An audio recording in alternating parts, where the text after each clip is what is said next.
नमस्कार. न्यूज डंकामध्ये मी महेश विचारे आपल्या सगळ्यांचं मनपूर्वक स्वागत करतो. मित्रांनो, न्यूज डंकाच्या वतीने हिंदवी स्वराज अभियान ही चळवळ आम्ही सुरू केलेली आहे आणि या अंतर्गत आम्ही वेगवेगळ्या विषयांवर वेगवेगळ्या तज्ज्ञांशी बोलून त्यांचे विचार जे आहेत ते आपल्यापर्यंत पोहोचवण्याचा प्रयत्न करतोय. यापूर्वी आम्ही छत्रपती शिवाजी महाराजांच्या राज्याभिषेकाच्या निमित्ताने काही मुलाखती घेतल्या होत्या. त्यानंतर राष्ट्रीय स्वयंसेवक संघ सुद्धा 100व्या वर्षात पदार्पण करणार आहे. त्यानिमित्त आमच्या मुलाखती होणार आहेत यात सगळ्या चळवळीच्या अंतर्गत. आणि त्याशिवाय डॉक्टर हेडगेवारांच्या जयंतीच्या निमित्ताने सुद्धा त्यांचं कार्य, त्यांचे विचार हे सुद्धा आपल्यापर्यंत पोहोचवण्याचं काम आम्ही करणार आहोत. आणि त्या अनुषंगाने आम्ही काही मुलाखती केल्या सुद्धा. आज आपण जो संवाद साधणार आहोत तो प्रोफेसर अजय ठोंबरे यांच्याशी. हे स्वतः वास्तुविद आहेत, वास्तुशास्त्रामधले तज्ज्ञ. संदर्भात आपल्याला संपर्क साधायचा आहे, संवाद साधायचा आहे तो म्हणजे डॉक्टर हेडगेवारांचं नागपूरमध्ये जे जन्मस्थान होतं, ज्या ठिकाणी त्यांचा निवास होता, हे जे जन्मस्थान आहे हे अनेक वर्षांपूर्वी बांधलेलं होतं. म्हणजे त्यांचा राष्ट्रीय स्वयंसेवक संघाची स्थापना जी आहे ती 1925ला झाली. पण त्यापूर्वी खूप वर्षा आधीपासूनचं हे सगळं ही जी वास्तू आहे ती होती.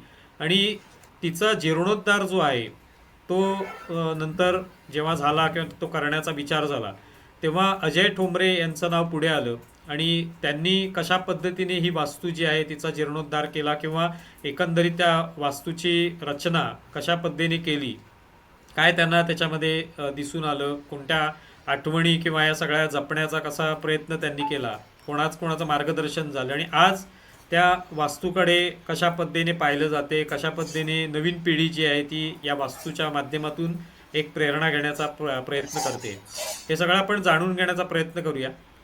अजयजी, आपलं खूप खूप स्वागत आहे न्यूज डंकामध्ये. नमस्कार. धन्यवाद. नमस्कार. तर सर्वप्रथम म्हणजे हे खूपच मोठं म्हणजे आव्हानात्मक असं काम होतं की तुम्हाला त्या वास्तूचं जतन करणं आणि पुन्हा ती वास्तू अ, उभी राहील, आणखी अशीच अनेक वर्ष ती लोकांना पाहता येईल, त्याच्यापासून प्रेरणा घेता येईल.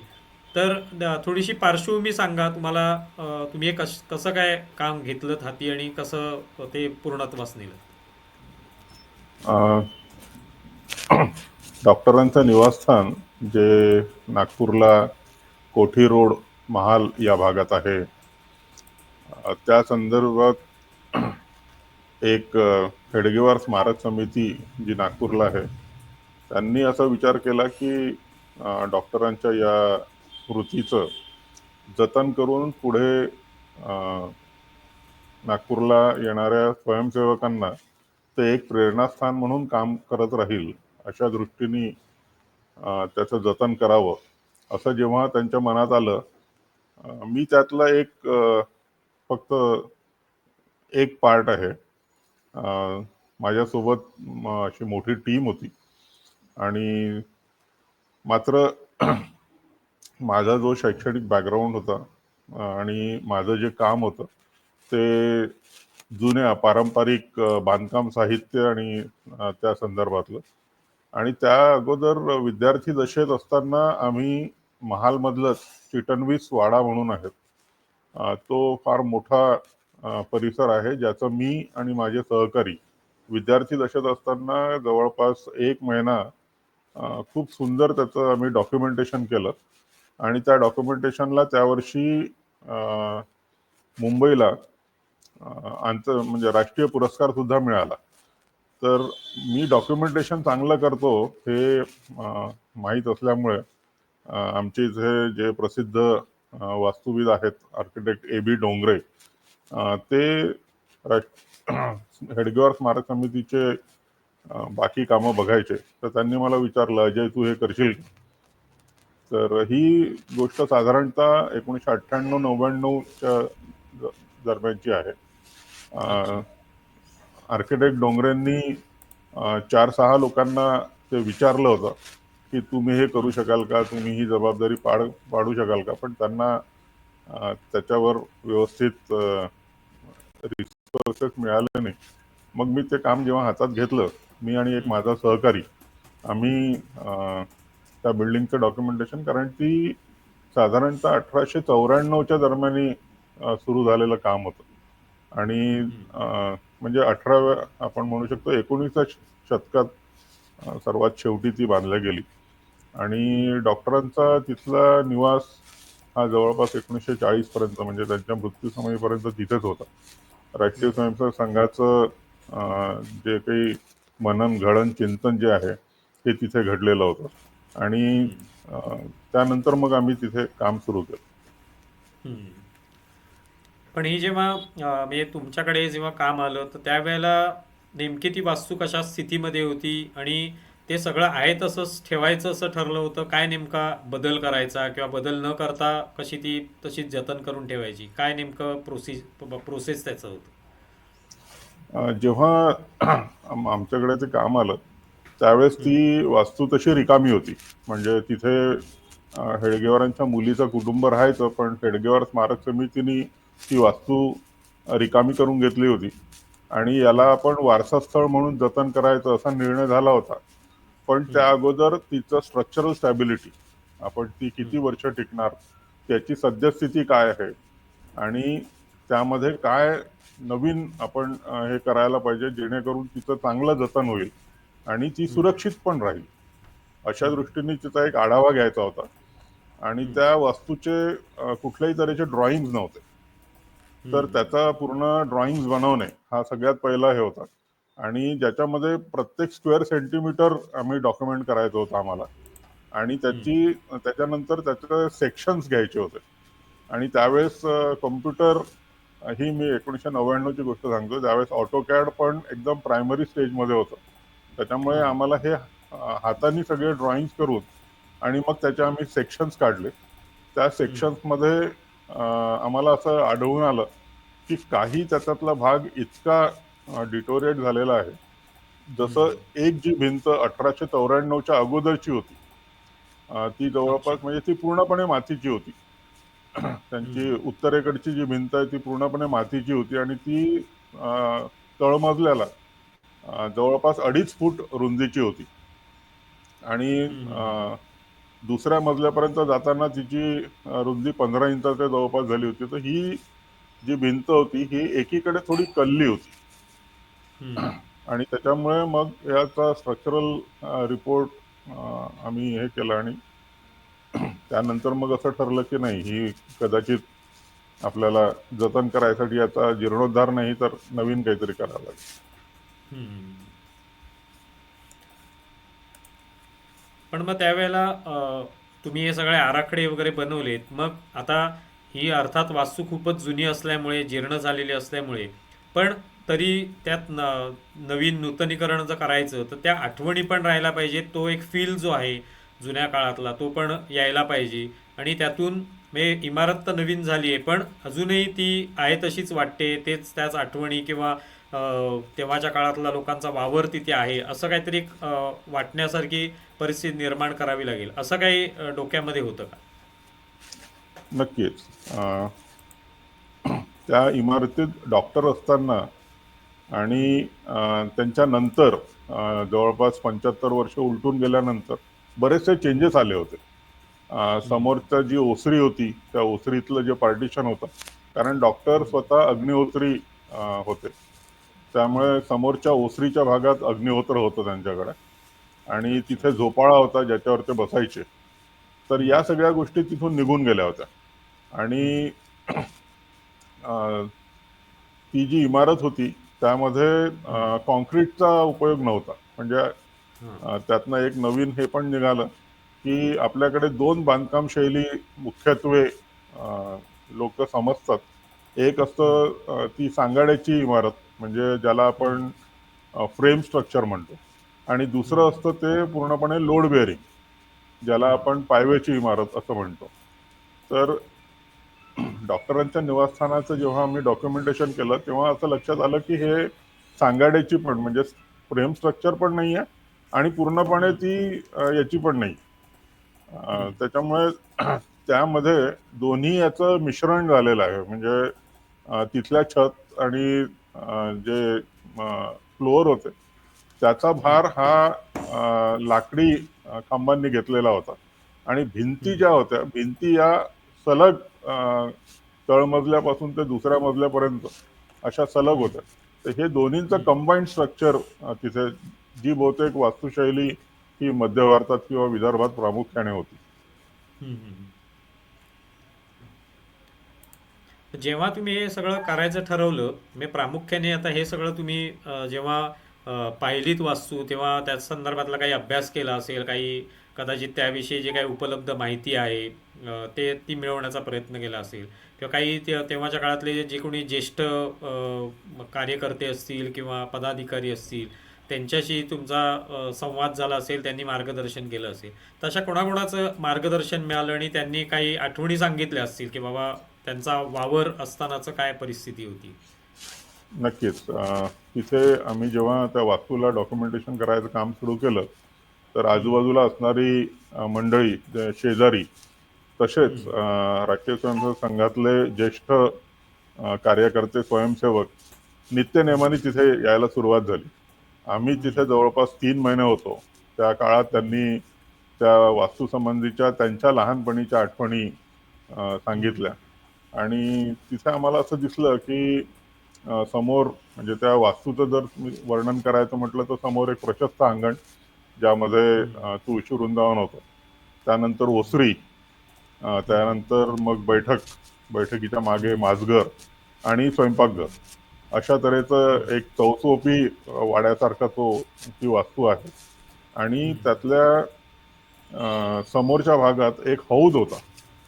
साधारणतः 2.5 फूट बाय 1.5 फूट अशा आकारमानाचा आणि 1.5 फूट उंच असा एक हौद होता, ज्याला मी, माझा सहकारी आणि आम्ही अजून एक दोघं जण होते जे हलवायचा प्रयत्न केला. तर तेव्हा त्या शेजारी त्यांनी सांगितलं की हा हौद जो आहे हा याचा आहे, म्हणजे दगडात बनलेला आहे. आणि हा दगडी हौद जो आहे हा आपल्या चौघांकडून पण हालत नाहीये. तर हा डॉक्टरांनी आपल्या खांद्यावर कामठी, जे नागपूरपासून 22 किलोमीटरवर जे शहर आहे, तिथून खांद्यावर पायी चालत घेऊन आलेले आहेत. अच्छा, अरे म्हणजे बापरे. जो सध्याच्या आमच्या चौघांनी जो हलवला सुद्धा जात नव्हता, तो दगडी हौद डॉक्टर स्वतः खांद्यावर एक 22 किलोमीटर अंतरावरून घेऊन आले होते. जी त्यांच्या घराच्या मागची जी विहीर होती, तर एकदा डॉक्टर साहेबांकडे कोणी अतिथी आले होते आणि रात्री ते पाणी काढत असताना त्यांची अंगठी ही त्या विहिरीत पडली. तर विहिरीत पडल्यामुळे नॅचरली, म्हणजे त्या काळात काही किर्लोस्कर किंवा कुठले पंप नव्हते. तर डॉक्टरांनी रात्रभरातून ती विहीर उपसली आणि एवढी मोठी विहीर उपसून त्यातनं ती अंगठी सकाळपर्यंत त्यांनी काढली. म्हणजे आजच्या भाषेत आपण जे म्हणतो की एक सुपर ह्युमन असं शारीरिक बळ आणि कौशल्य, म्हणजे आपल्याला डॉक्टरांच्या बद्दल संघटन कौशल्य, त्यांचं देशाबद्दलची जाज्वल्य देशभक्ती आणि बाकी इतर सगळ्या गोष्टी या संघाच्या मार्फत माहीत आहे. पण त्यांनी त्या करत असताना एक स्वस्थ आणि बलदंड शरीर सुद्धा कमावलेलं होतं. हे आम्हाला आजूबाजूच्या त्यांच्या त्यावेळेसच्या रहिवाशांनी सांगितलं.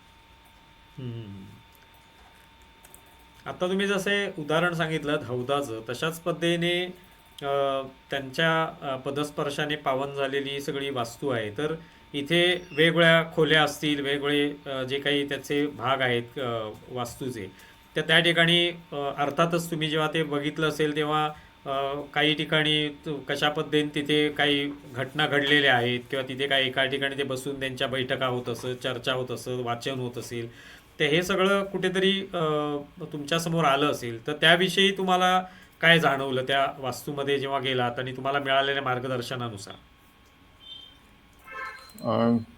ती वास्तू तशी दुमजली आहे आणि जो तळमजला आहे तो त्यांच्या पूर्ण कुटुंबासाठीच वापरला जात असे. मात्र जो पहिला मजला होता ते डॉक्टरांचं आपण म्हणू शकता कार्यालय किंवा विचारमंथन करायची जागा, अशा तऱ्हेचा. आणि त्यामध्ये सुद्धा त्याला एक बाहेरून वर जाण्यासाठी एक जिना आहे. आणि त्याला समोरच्या भागात बैठक आणि आतल्या भागात एक मुख्य असं दिवाणखाना, ज्यामध्ये आम्हाला तर तिथे भरपूर अशा फोटो फ्रेम्स मिळाल्या, ज्यामध्ये डॉक्टरांनी त्या काळात ज्या ज्या लोकांशी चर्चा आणि केलं होतं त्याबद्दलचा तिथे डिस्प्ले होता. तो सुद्धा जतन करायचा प्रयत्न केला. आणि त्या पहिल्या माळ्याच्या वर सुद्धा एक असा आपण त्याला हे म्हणू शकतो की एक अशी खोली, स्वतंत्र खोली होती, जिथे आम्हाला त्या ज्येष्ठ स्वयंसेवकांनी सांगितलं की इथे डॉक्टर ध्यान करायचे किंवा गुप्त बैठका जर घ्यायचे असले तर या भागात त्या बैठका चालायच्या. अच्छा.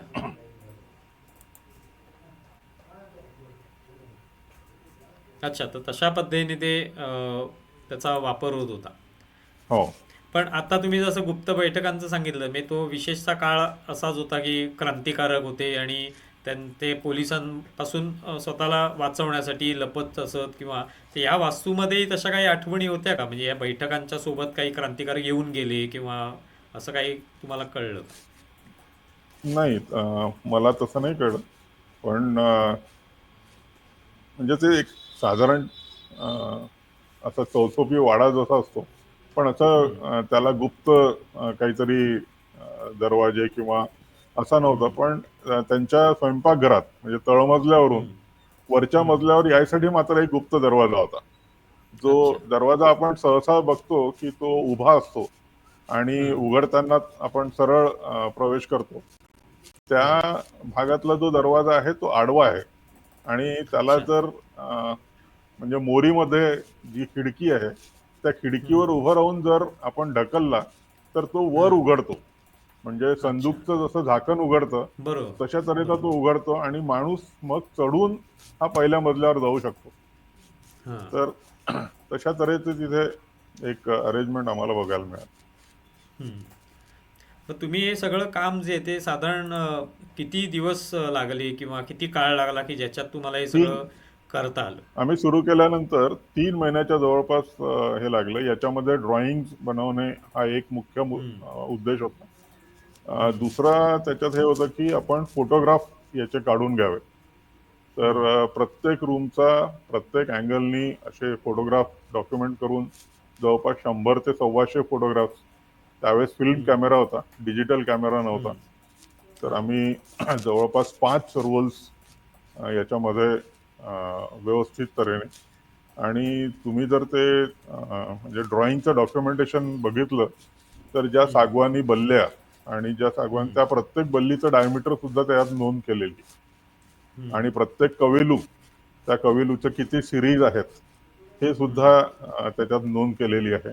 इव्हन भिंतीवर असणाऱ्या खुंट्या, ज्या लाकडापासून बनवलेल्या खुंट्या, कोनाडे, याचं सुद्धा प्रत्येक स्क्वेअर सेंटीमीटर म्हणजे इंच न इंच आम्ही त्याचं डॉक्युमेंट केलं. अच्छा. त्याच्यानंतर चलचित्र म्हणजे व्हिडिओग्राफी सुद्धा आम्ही तेव्हा करून घेतली. आणि नंतर मग जेव्हा आमच्या बैठका या संघ मुख्यालयात त्यावेळेसचे परमपूज्य सरसंघचालक श्री रज्जू भैया यांच्यासोबत आणि होवे शेषाद्री त्यावेळेस सहकार्य होते. सुदर्शनजी पण असायचे आणि मोहनजी पण असायचे. तर या ज्येष्ठांसोबत जेव्हा या सगळ्या याचा आराखडा प्रस्तुत केला आम्ही त्यांना, आणि फोटोग्राफी आणि बाकी डॉक्युमेंटेशन, तर नागपूरला एक प्रसिद्ध स्ट्रक्चरल इंजिनियर होते, आता नाही आहेत, दिलीप मसे. तर ते मसे साहेबांनी असं सांगितलं की ही वास्तू कदाचित येत्या 2-4 पावसाळ्यात ती जी भिंत आहे जी एका साईडला केलेली आहे त्यामुळे ही पूर्णच्या पूर्ण खाली येईल. परंतु आता हे डॉक्युमेंटेशन इतकं सुंदर झालेलं आहे की आपण हा पूर्णच्या पूर्ण परिसर पुन्हा नवनिर्मित करू शकतो. इतकं स्क्वेअर इंचचं डॉक्युमेंटेशन झालं असल्यामुळे, आणि मग ती पूर्ण इमारत पाडून त्या जागी कमीत कमी 200 वर्ष टिकेल अशा तऱ्हेचं डिझाईन आणि अशा तऱ्हेचं कॉन्क्रीटची क्वालिटी, अशा तऱ्हेचं सागवान, मग आम्ही ते सागवान प्रोक्युअर केलं. हम्म. आणि अलाहाबाद टाईल्स आज मिळत नाही किंवा आता बनत नाही. हां. हा, तर त्या बनवून घेतल्या कुंभारांकडनं, नागपूरच्याच कुंभारांकडून. हम्म. त्या मंगळुरू कविलूपेक्षा वेगळ्या असतात. म्हणजे अलाहाबादी अच्छा. कवेलू हे मंगळुरू कवेलूपेक्षा वेगळे असतात. आणि त्याला पॅन टाईल म्हणतात इंग्रजीमध्ये. हम्म. तर त्या सुद्धा बनवून घेतल्या. आणि हम्म. ही वास्तू आता 200 वर्ष तरी येणाऱ्या पिढीला आणि स्वयंसेवकांना किंवा हम्म. भारतीयांना एक मानाचं स्थान आपल्याला बघायला मिळेल. हम्म. हम्म. अशा तऱ्हेने नागपूरचेच एक कॉन्ट्रॅक्टर होते, त्यांनी मग ते सगळं एक्झिक्यूट केलं. अच्छा. म्हणजे तुम्ही एक सगळं केल्यानंतर आज तुम्हाला म्हणजे आता अर्थात हे बांधकाम होऊन आज बरीच वर्ष झाली, पण तरी तुम्हाला कसं त्याबद्दल वाटतं? म्हणजे स्वतः तुम्ही हे सगळं केलं, हे सगळं पाहिलं आणि पुन्हा तोच फील कायम ठेवण्यासाठी सगळे प्रयत्न केले, तर तुम्ही कितपत समाधानी होतात त्याच्यामध्ये? नाही, यामध्ये या प्रोजेक्टवर काम करायला मिळणं हेच मी एक भाग्याचं हे समजतो. हम्म. आणि माझ्यासारख्या एका तरुण, त्यावेळेस 25-28 वर्ष वय असणाऱ्या एका तरुणाला ही संधी मिळाली. हम्म. आज त्या गोष्टीला 25 वर्ष झाले. अ, बरोबर. मागे बघताना लक्षात येतं की 150 वर्षापूर्वी ज्या वास्तूत डॉक्टरांचं हे होतं, निवास होता आणि जे जन्मस्थान होतं, त्याचं कार्य आपल्या हातून घडलं. ही एक एकदम म्हणजे माझ्यासाठी तरी मोठी उपलब्धी मी समजतो. हम्म. आणि हम्म. त्या स्थानामध्ये जी ऊर्जा हम्म. आहे, किंवा आम्ही पण त्या रिकाम्या वास्तूत सुद्धा होतो, परंतु हम्म. प्रत्येक दिवशी डॉक्टरांचे इथे सानिध्य होतं. हम्म. आणि या वास्तूला एक वैश्विक अशा तऱ्हेचं मानाचं स्थान राहणार आहे. हम्म. हे म्हणजे डोक्यात येऊन किंवा असा विचार येऊनच आम्हाला हम्म. एकदम छान वाटायचं. आणि हम्म. आजही जेव्हा केव्हा संघाचं तृतीय वर्ग शिबिर नागपूरला होतं, हम्म. त्यावेळेस सर्व स्वयंसेवकांना हम्म. त्या वास्तूचं दर्शन, आणि ती वास्तू हम्म. सर्व स्वयंसेवकांसाठी काय आपण काशी मथुरा म्हटलं पाहिजे तशा तऱ्हेची बरोबर. आहे. तर त्याच्यानी हम्म. अच्छा. आज मी जसं तुम्ही म्हणालात की स्वयंसेवकांसाठी प्रेरणादायी अशी वास्तू आहे, पण आज इतर सुद्धा लोक विविध नागपूरला येणारे असतात, पर्यटक असतील किंवा कोणी त्या दृष्टीने ते वास्तू बघायला मिळावी आपल्याला, अशा याने लोक येत असतील, तर त्यांच्या काही भावना असतात किंवा त्याविषयी काही तुम्ही सांगू शकाल का, म्हणजे त्याविषयी लोक काय म्हणतात हे सगळं बघितल्यानंतर? त्याविषयी तर म्हणजे माझा तेवढा संबंध नाही आहे. त्या हम्म. वास्तूच्या समोरच्या भागातच, दर्शनी भागातच हेडगेवार स्मारक समितीने एक दुमजली कार्यालय केलेलं आहे, जिथे येणाऱ्या हम्म. आगंतुकांचं स्वागत, हम्म. त्यांना त्या वास्तूबद्दल माहिती हम्म. आणि त्यांचे अभिप्राय घेतले जातात. मात्र हम्म. नागपूरकरांसाठी ही जेवढी अभिमानाची बाब आहे, प्रत्येक हम्म. नागपूरकर या निवासस्थानाला आणि जन्मस्थानाला अ, एक पर्यटनाचा नाही, तर एक हम्म. कृती मंदिराचा असा भावनेने बघतो. आणि हम्म. नक्कीच यापासून हजारो लोक प्रेरणा घेऊन, किंवा आम्ही पण हम्म. नागपूरला जर कोणी आमच्याकडे पाहुणे मंडळी किंवा बाहेरच्या शहरातून जर कोणी आलं, तर त्यांना आवर्जून आम्ही त्या स्थानाला हम्म. भेट द्यायला घेऊन जातो. हम्म. तर नक्कीच नागपूरकरांसाठी ही आणि त्याला भेट देणाऱ्या सर्वांसाठी ही वास्तू प्रेरणा देईलच. हम्म. आज म्हणजे आता तुम्ही म्हणालात की वास्तू जी आहे ती आणखी 200 वर्ष जी आहे ती टिकू शकते, पुन्हा एक म्हणजे त्या पद्धतीने ती भक्कम बनवण्यात आलेली आहे. तर मी आता राष्ट्रीय स्वयंसेवक संघाला सुद्धा 100 वर्ष पूर्ण होत आहेत, तर हे सगळं म्हणजे शतक महोत्सवी सगळी वाटचाल आपल्याला पाहायला मिळते. तर तुम्ही कशा पद्धतीने पाहता की ह्या सगळ्या वास्तू अशा जतन करणं, म्हणजे जसं आपण गड किल्ल्यांबद्दल बोलतो की ते जतन केल्यामुळे आपल्याला काहीतरी त्याच्यापासून ऊर्जा मिळते, तसंच इतर सुद्धा वेगवेगळ्या अशी स्मारकं आपण जतन करतो किंवा बांधतो आणि ती त्यातून आपल्याला पुढच्या पिढ्यांना सातत्याने एक काहीतरी निश्चितपणे एक दृष्टी त्यांना त्याच्यातून प्राप्त होत असते. तर तुमचं वैयक्तिक काय मत आहे ह्या वास्तूच्या संदर्भात?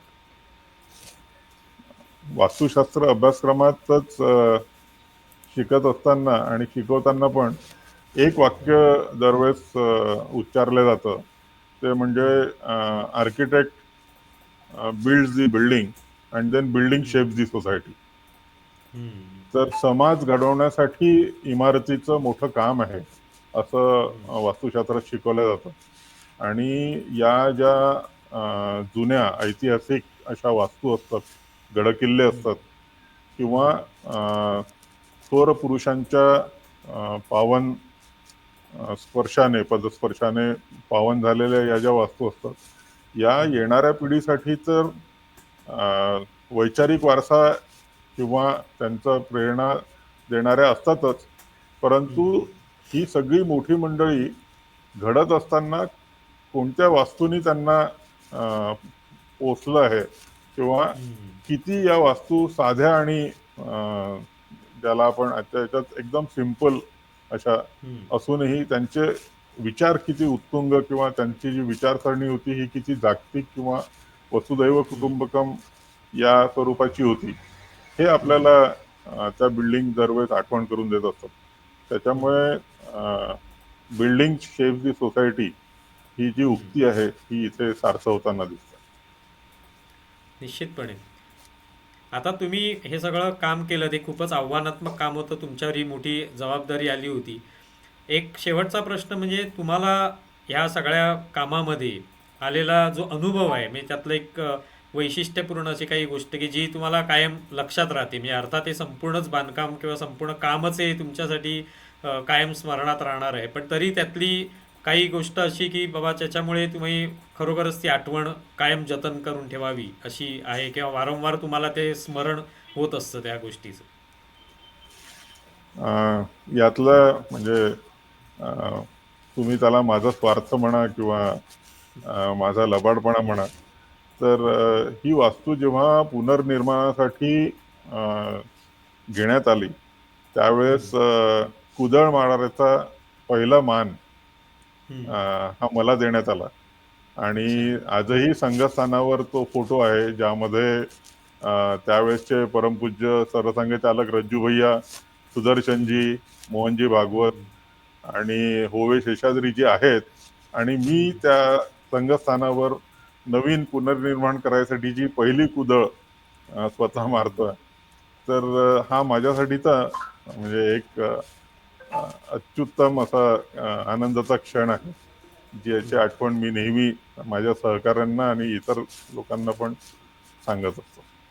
नाही, खरोखरच म्हणजे ही एक मोठी जबाबदारी तुमच्यावर होती आणि त्याची सुरुवात सुद्धा तुमच्याकडूनच झाली. म्हणजे साधारणपणे एक असंच आपण पाहतो की एखाद्या मोठ्या वास्तूचं उद्घाटन म्हणा किंवा त्याचं जेव्हा भूमिपूजन असेल तर त्यावेळेला एखाद्या मोठ्या व्यक्तीलाच बोलवण्यात येतं, पण ते सगळ्या व्यक्ती मोठ्या व्यक्ती होत्याच तिथे उपस्थित, पण तुम्ही कुदळ मारून ती सगळं सुरुवात केली, त्यामुळे ही आठवण बरोबर. कायमच निश्चितपणे स्मरणात राहील तुमच्या. नक्कीच. तर तुम्ही इथे आलात आणि आम्हाला ही सगळी माहिती दिली.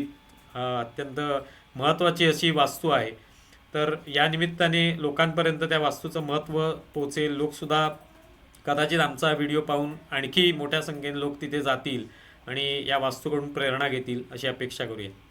अजयजी, खूप खूप धन्यवाद. धन्यवाद. नमस्कार.